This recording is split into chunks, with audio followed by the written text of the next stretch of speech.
전도서 4장 1절에서 마지막 16절까지 말씀 한 절씩 교독합니다. 내가 다시 해 아래에서 행하는 모든 학대를 살펴보았도다. 보라, 학대받는 자들의 눈물이로다. 그들에게 위로자가 없도다. 그들을 학대하는 자들의 손에는 권세가 있으나 그들에게는 위로자가 없도다.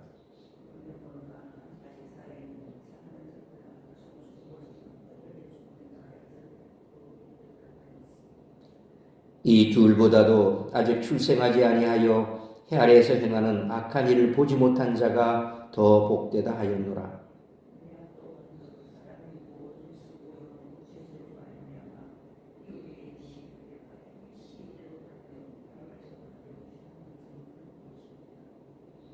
우매자는 팔짱을 끼고 있으면서 자기의 몸만 축내는도다.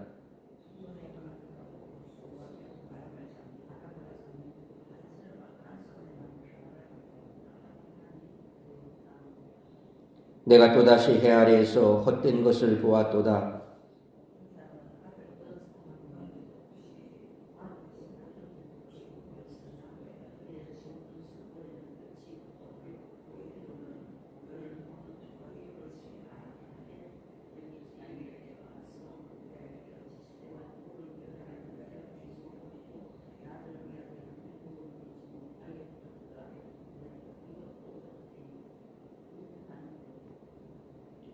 두 사람이 한 사람보다 나음은 그들이 수고함으로 좋은 상을 얻을 것임이라.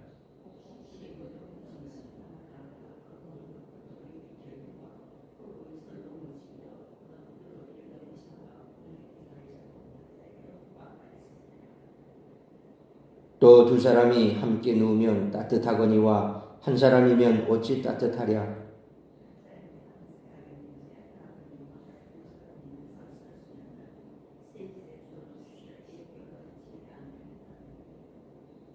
가난하여도 지혜로운 젊은이가 늙고 둔하여 경고를 더 받을 줄 모르는 왕보다 나으니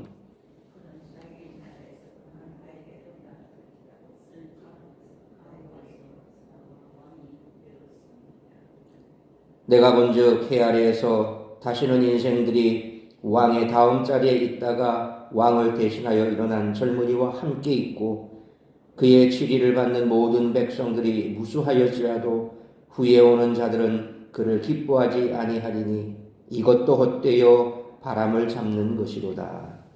아멘. 이 세상은 불평등과 불의로 가득 차 있습니다. 사람들은 불평등과 불의가 없는 세상을 만들기 위해 다양한 방법과 철학을 동원하기도 합니다. 하지만 가난한 사람과 학대받는 자들은 여전히 존재합니다. 학대가 극도로 심한 경우에는 성별과 나이를 불문하고 자살이라는 극단적 선택을 하는 일도 있으며 세상에 태어나지 말았어야 한다면서 단식하기도 합니다. 죽음이 현실의 고통을 잊게 해주리라고 생각하기 때문이고 그렇게 단식함으로써 학대의 비참함을 이겨낼 수 있다고 믿기 때문입니다. 사도 바울은 빌립보서 4장 11절로 12절에서 자족의 비결을 배웠다라고 고백했습니다. 현재 상황이 어떠하든지 자족하겠다는 다짐이 담겨 있습니다. 이런 점에서 전도자는 오늘 본문 8절에 비록 그의 눈은 부요를 족하게 여기지 아니하면서 이르기를 내가 누구를 위하여는 이같이 수고하고 나를 위하여는 행복을 누리지 못하게 하는가 라고 단식했고 또 앞에 1장 8절에서 모든 만물이 피곤하다는 것을 사람이 말로 다 말할 수는 없나니 눈은 보아도 족함이 없고 귀는 들어도 가득 차지 아니하도다라고 고백했습니다. 이어서 전도자는 가난해도 지혜로운 젊은이와 충고를 받아들이지 않는 늙은 왕을 대조합니다. 그 왕은 여러 가지 어려움을 극복하고 왕이 된 인물이었습니다. 하지만 결국 그 왕도 사람들에게 인정받지 못하는 신세가 되고 말았습니다. 왕의 충고를 받아들이지 않았기 때문임을 알 수 있습니다.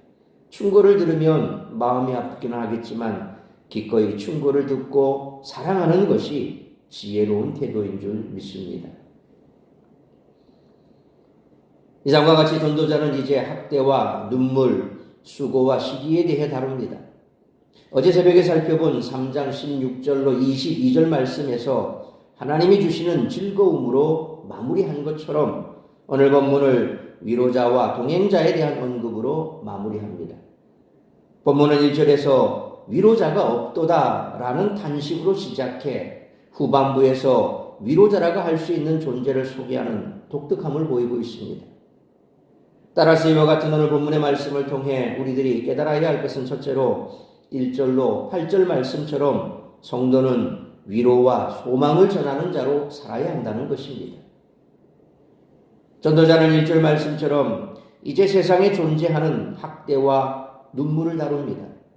권세자들은 약자들을 학대하고 학대당하는 자들은 눈물을 흘리지만 그들을 위로할 사람은 어디에도 없습니다. 전도자는 2절로 3절 말씀처럼 그런 세상에서는 이미 죽은 자나 출생하지 않은 자들이 차라리 더 복되다고 선언합니다. 그만큼 이 세상 헤아리에서 상황이 극도로 처참하다는 것입니다. 누구나 세상에서 불의한 일이 사라지기를 바라지만 불의한 일들은 결코 사라지지 않을 것입니다. 그렇기 때문에 고통당하고 억울한 일을 당하여 슬퍼하는 자들을 위로하고 도와주고 일으켜 세워줄 사람이 필요합니다. 그런데 그런 위로자도 없는 세상에서 사느니 차라리 죽는 것이 낫다고 전도자는 탄식합니다. 전도자는 이어서 4절 말씀처럼 사람들의 모든 수고와 재주가 시기를 불러일으키는 부조리하고 헛된 현실도 지적합니다. 5절 말씀처럼 손도 까딱하지 않고 몸만 축내는 우매자, 6절 말씀처럼 두 손 가득하기 위해 수고하지만 바람을 잡는 이들, 8절 상반절 말씀처럼 수고의 결과를 물려줄 대상도 없고 자신도 행복을 누리지 못하는 이들 같은 부조리하고 헛된 인간 군상들을 소개하고 있습니다. 한마디로 자신의 힘으로 성공적인 인생을 만들어 보려고 몸부림치는 모습으로 이해할 수 있습니다. 전도자는 이런 모습에 대해서도 한마디로 8절 하반절 말씀처럼 이것도 헛되어 불행한 노고로다, 그렇게 결론을 내리고 있습니다. 그러므로 부조리하며 불의한 일들로 가득한 세상 속에서 고통당하고 억울한 일을 당하여 슬퍼하는 자들을 위로하고 도와주는 참된 위로자로 자신의 힘으로 성공적인 인생을 만들어 보려고 몸부림치는 어리석은 자들에게 복음을 전함으로 더 가치 있는 삶, 소망 있는 삶으로 인도하는 일에 헌신하는 우리 모두가 되시기를 축원합니다.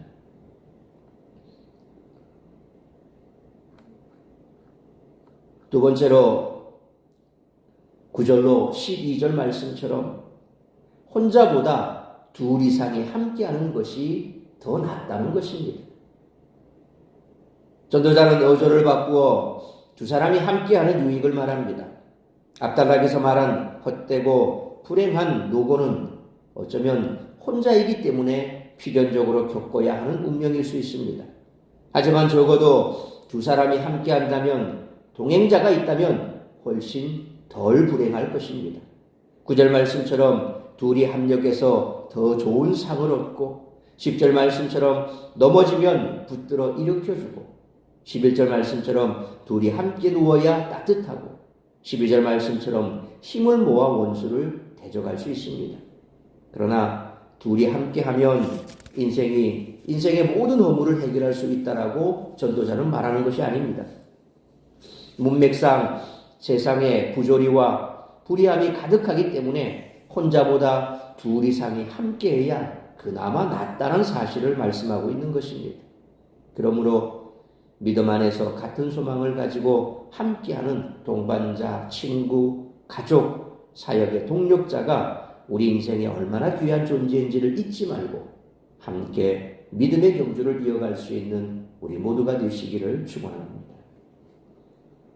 세 번째로 13절로 마지막 16절 말씀처럼 날마다 하늘로부터 오는 신령한 지혜를 구해야 한다는 것입니다.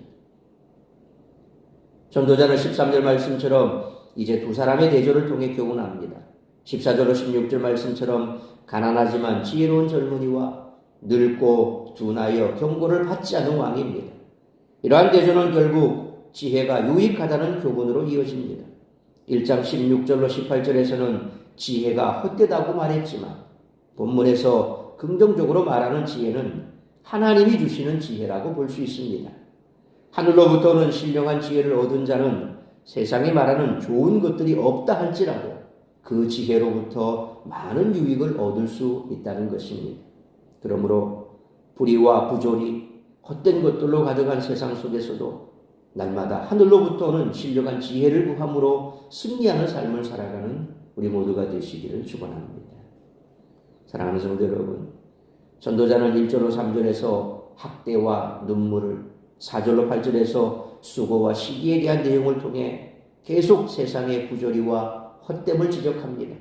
그러면서 위로자, 동행자, 지혜자를 언급하는데 이런 궁극적으로 전도자가 소개하는 하나님과 연결됩니다. 그러므로 하나님과 인격적인 관계를 맺으며 날마다 하늘로부터 오는 신령한 지혜를 구함으로 헛된 세상에서 날마다 승리하는 복된 인생을 살아가는 우리 모두가 되시기를 주님의 이름으로 축원합니다. 기도하겠습니다. 걸어가신 아버지 하나님, 은혜와 사랑을 감사합니다.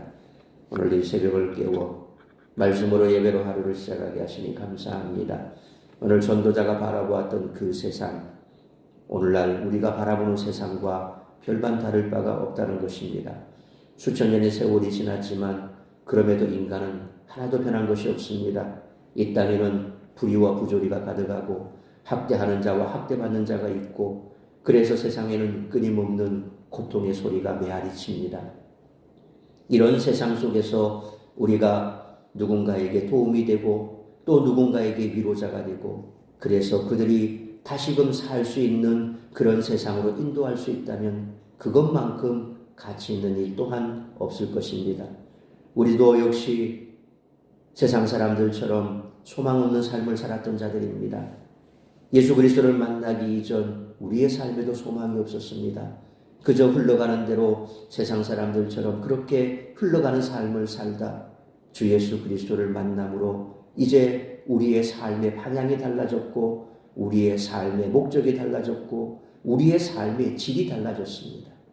우리는 이처럼 소망 없는 세상 속에서 예수 그리스도로 인하여 이제는 소망이 있고, 그리고 누군가로부터 주님께서 주신 그 위로를 흘려보낼 수 있는 귀하고 복된 그러한 축복된 자로 서 있기에 오늘 우리의 삶을 돌아보면서 혹여 내 삶 주위에 여전히 이처럼 소망 없는 삶을 살아가며 불의하고 부조리한 세상 속에서 또한 학대받고 고통받는 자들이 있다면 응당 우리는 그들에게 손을 내밀어야 할 것입니다.